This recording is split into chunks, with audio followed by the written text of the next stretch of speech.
सुना सकते। इसे सुनाने के लिए अनंत लक्ष्मण जी तमाम ही यहाँ आना पड़ेगा। मेरा नाम अनंत लक्ष्मण कान्हेरे है और ये मेरी कहानी है। कहानी उस जमाने की जब अंग्रेजों का राज था और हम बस उनके लिए एक रैयत थे।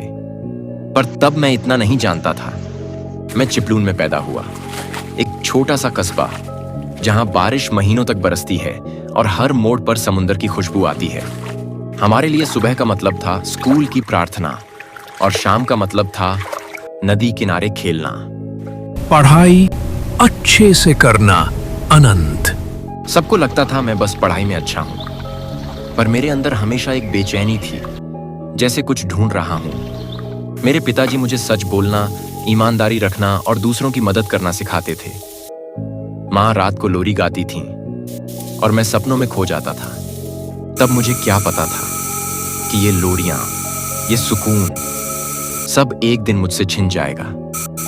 लेकिन बचपन की मासूमियत कभी कभी टूट भी जाती है। एक रात मैंने देखा, ब्रिटिश पुलिस ने हमारे एक पड़ोसी के घर पर धावा बोला।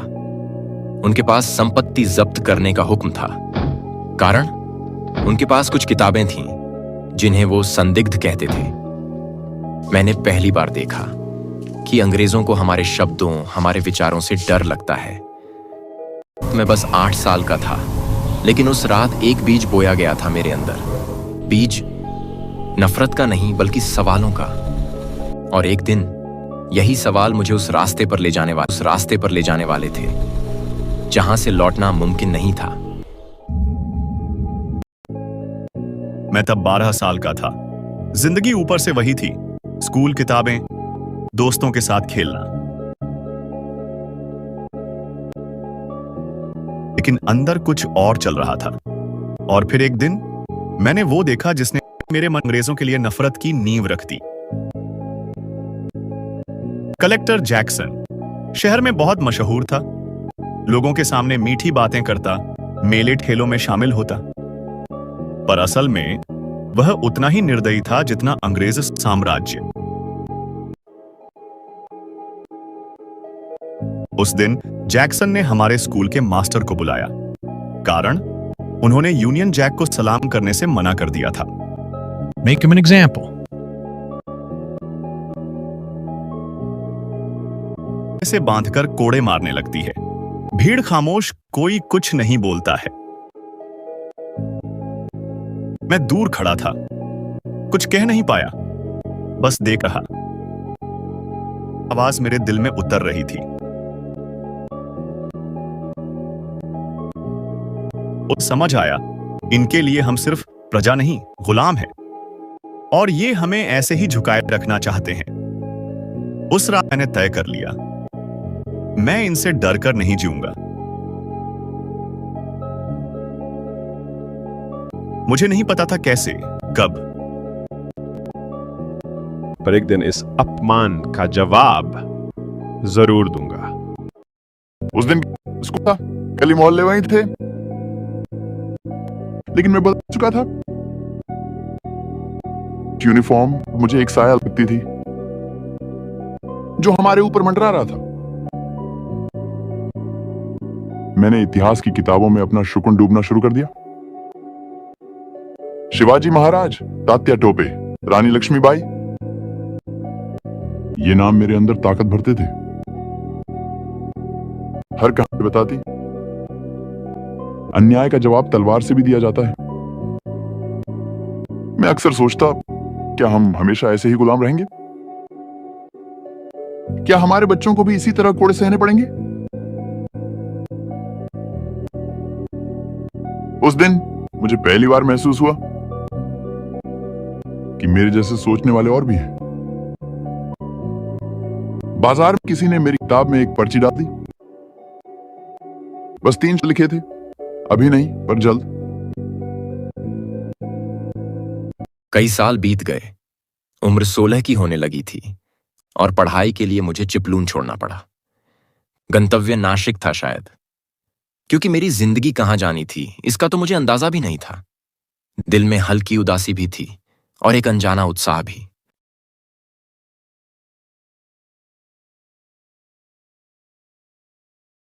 नासिक तब एक ऐसा शहर था जो दिखने में शांत था, लेकिन अंदर से वह शहर उबल रहा था।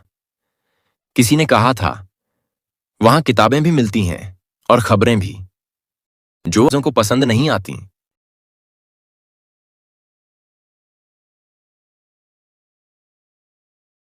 शहर की पहली छाप, रंग बिरंगे बाजार, गंगा घाट की भीड़ और हर कोने पर चर्चा।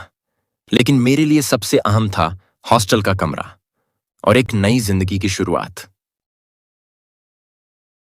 जिंदगी बाहर से सामान्य थी। सुबह क्लास, दोपहर में लाइब्रेरी, शाम को टहलना। लेकिन मेरे अंदर वो पुरानी बेचैनी अभी भी थी, जैसे कोई मुझे बुला रहा हो। नाशिक में कदम रखते हुए मुझे नहीं पता था कि यही शहर मुझे उन लोगों से मिलवाएगा जिनके साथ मैं अपनी आखिरी सांस तक खड़ा रहूंगा। दिन पढ़ाई में बीत रहे थे और शामें चर्चा में, पर असली लड़ाई अब भी किताबों और बहसों में थी। और फिर एक रात वो पहली फुसफुसाहट मेरे कान तक पहुंची। गली धेरे मोड़ पर के पास खड़ा है, मेरे पास से गुजरता है, धीरे से एक लिफाफा मेरी किताब में रख देता है। कोई मुझे जानता था और देख रहा था। उस लिफाफे में बस एक पर्ची थी, जिन्हें देश से प्यार है वो सही वक्त का इंतजार करें। नीचे एक छोटा सा निशान बना था, जैसे दो तलवारें आपस में टकरा रही हों। मैंने पर्ची को 100 बार पढ़ा। ये कौन थे, क्या चाहते थे, और सबसे जरूरी, उन्होंने मुझे क्यों चुना? कुछ लोग हैं जो सिर्फ बातें नहीं करते, वो निशाना साधते हैं। उसके बाद उसने और कुछ नहीं कहा, लेकिन उसकी आंखों में मैंने वो देखा जो किताबों में नहीं मिलता, एक खामोश इरादा। ये पहला इशारा था और मैं जानता था अब लौटना मुमकिन नहीं होगा।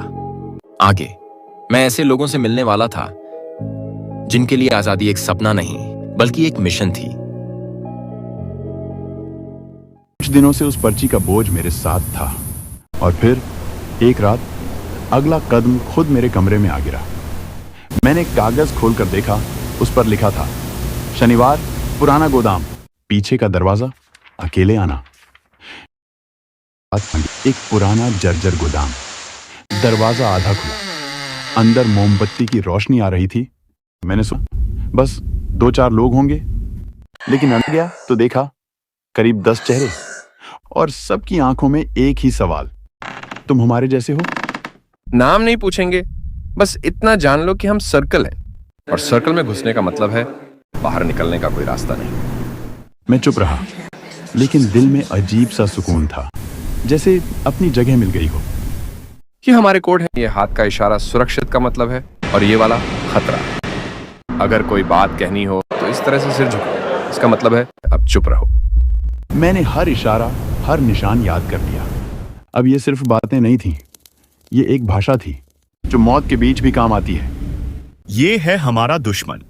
इसने हमारे भाइयों को जेल में सड़ने पर मजबूर किया और कुछ की लाशें नदी में बहा दी। जैक्सन का नाम पहले भी सुना था, लेकिन आज पहली बार वो सिर्फ एक अफसर नहीं, एक निशाना बन गया था। उस रात मैंने समझ लिया, सर्कल का हिस्सा बनना मौत के दरवाजे पर दस्तक देने जैसा है। लेकिन डर नहीं था, सिर्फ इंतजार था उस पल का जब हम वार करेंगे। उस दिन उन्होंने कहा, आज तुझे असली सर्कल से मिलवाएंगे। मुझे नहीं था कि ये मिलना मेरी किस्मत पर मुहर। धीरे नदी किनारे पहुंचता है। वहां 4-5 लोग खड़े हैं, चेहरों पर गंभीरता।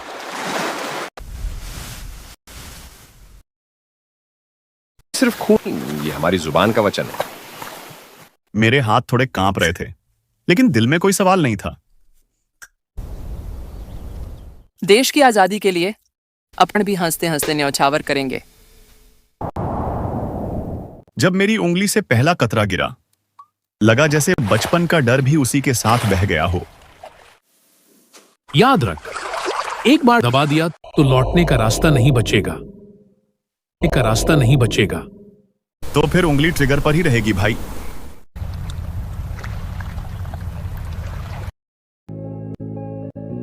रातें पहले सिर्फ नींद के लिए होती थीं, अब ये मेरे सबसे बड़े दुश्मन बन चुकी हैं। मैं सोने की कोशिश कर रहा था, पर अचानक सपना आया और मैं उठ गया। डर हाँ है मुझ में, पर डर का असली चेहरा ये है, ये हर बार पूछता है, क्या तुम चूक जाओगे? जब मौत की तारीख पता हो तो शब्द भी बदल जाते हैं। कलम सिर्फ लिखती नहीं, वो खुद भी कांपती है। अनंत, दिवाली में घर आ जाना बेटा, तेरे बिना घर सुनसान है। घर अब सिर्फ यादों में है, असली घर तो वो होगा जहां मेरी कुर्बानी दर्ज होगी। कपड़े जिंदगी में पहली बार इतने मायने रख रहे थे। ये सिर्फ सूट नहीं था, ये मेरी पहचान छुपाने की ढाल थी। जेब थोड़ी गहरी कर दूं? हाँ, इतनी कि जो अंदर बंदूक जाए तो बाहर किसी को ना दिखे। हर टिकट एक चाबी थी उस जगह की जहां मेरा निशाना इंतजार कर रहा था। याद रखना, सब अलग अलग एंट्री से अंदर जाना है। एक साथ दिख गए तो खेल खत्म। रास्ता सिर्फ जाने का नहीं, निकलने का भी सोचा था, लेकिन दिल के किसी कोने में पता था वापसी नहीं होगी। ये एग्जिट, ये साइड गली, और अगर भीड़ ज्यादा हो गई तो यहां से कूदना, सब कुछ सोच रखा था। और अगर मैं ना निकल पाया तो बस एक नाम याद रखना, भारत। कपड़े सही बैठे थे, अब बस वक्त का इंतजार था और गोली का।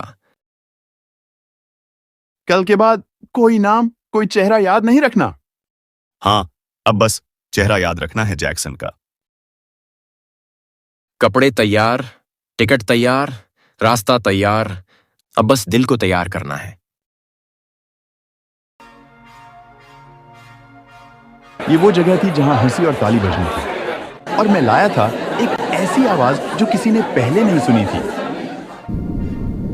मैंने चारों तरफ देखा, किसी को अंदाजा भी नहीं था कि इस भीड़ में मौत भी बैठी है।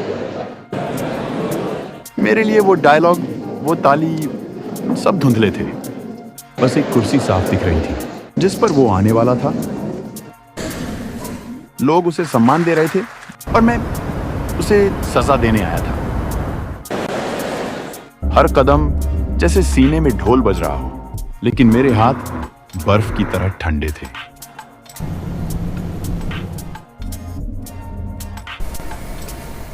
बस अब कोई वापसी नहीं थी।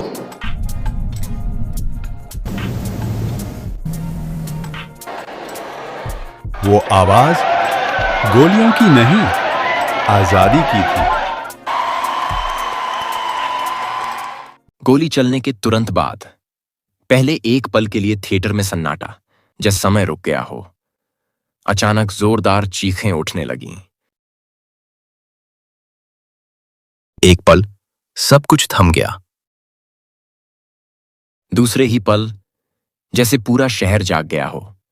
मैं भीड़ में घुलने की कोशिश कर रहा था, लेकिन हर धक्का मुझे सच के और करीब ला रहा था। वो रहा, पकड़ो उसे।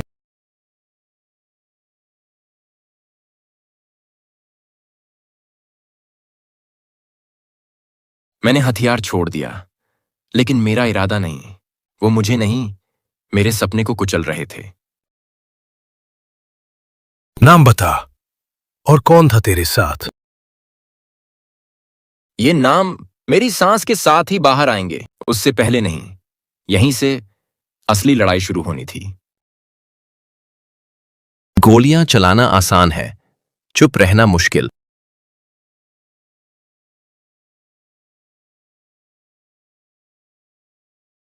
रात भर मैंने नींद नहीं देखी, बस वही पल देखा जब गोली चली थी। वो आवाज मेरे कानों में अब भी गूंज रही थी। Name, who helped you? उनके सवाल गोलियों जैसे थे, लेकिन मैं भारत मां का कवच पहनकर आया था। चुप्पी रखने में वो मेरी मदद कर रहा था। Tell me, or you die slowly. मरना तो मैंने पहले ही चुन लिया था, अब उसकी भी तारीख आने वाली है। Jackson was our friend. Your bullet was treason. उनके लिए ये गद्दारी थी, मेरे लिए ये कर्तव्य। एक बार गोली चला दी तो वापसी नहीं।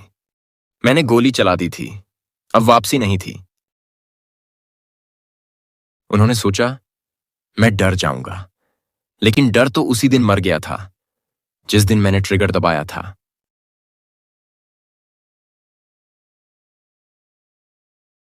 कोर्ट जहां न्याय बिकता था और गुलामी की मोहर लगती थी, तब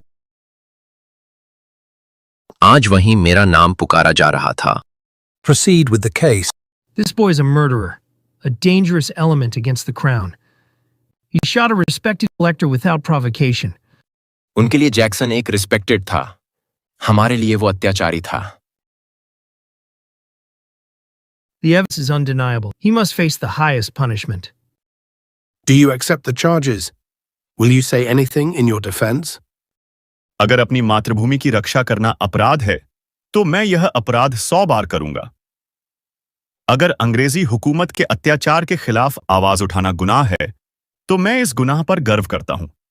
जैक्सन को गोली मारी क्योंकि वो हमारे देश के सम्मान पर रोज गोली मार रहा था। Anant Laxman Kanher, you are sentenced to death by hanging. उन्होंने सोचा ये सजा है, मेरे लिए ये बस एक अगला कदम था उस आजादी की ओर। उनकी सजा मेरे लिए आखिरी नहीं थी, मेरे नाम के साथ ये लड़ाई आगे बढ़ेगी।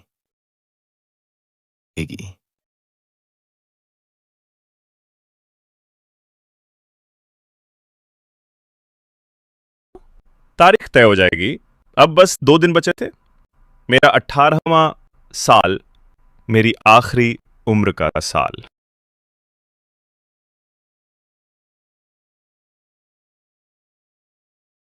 जीवन में कितने पल ऐसे होते हैं जिन्हें जीते वक्त हम साधारण समझते हैं, पर आखिरी दिनों में वही पल सबसे कीमती लगते हैं। अगर जाने से एक बच्चा भी गुलामी से नफरत करना सीख जाए तो मेरी मौत भी जीत है। सुबह की हवा अलग थी, जैसे वो जानती हो कि मैं इस सांस को आखिरी बार महसूस कर रहा हूं।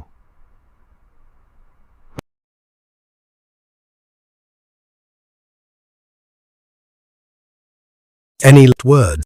वंदे मातरम।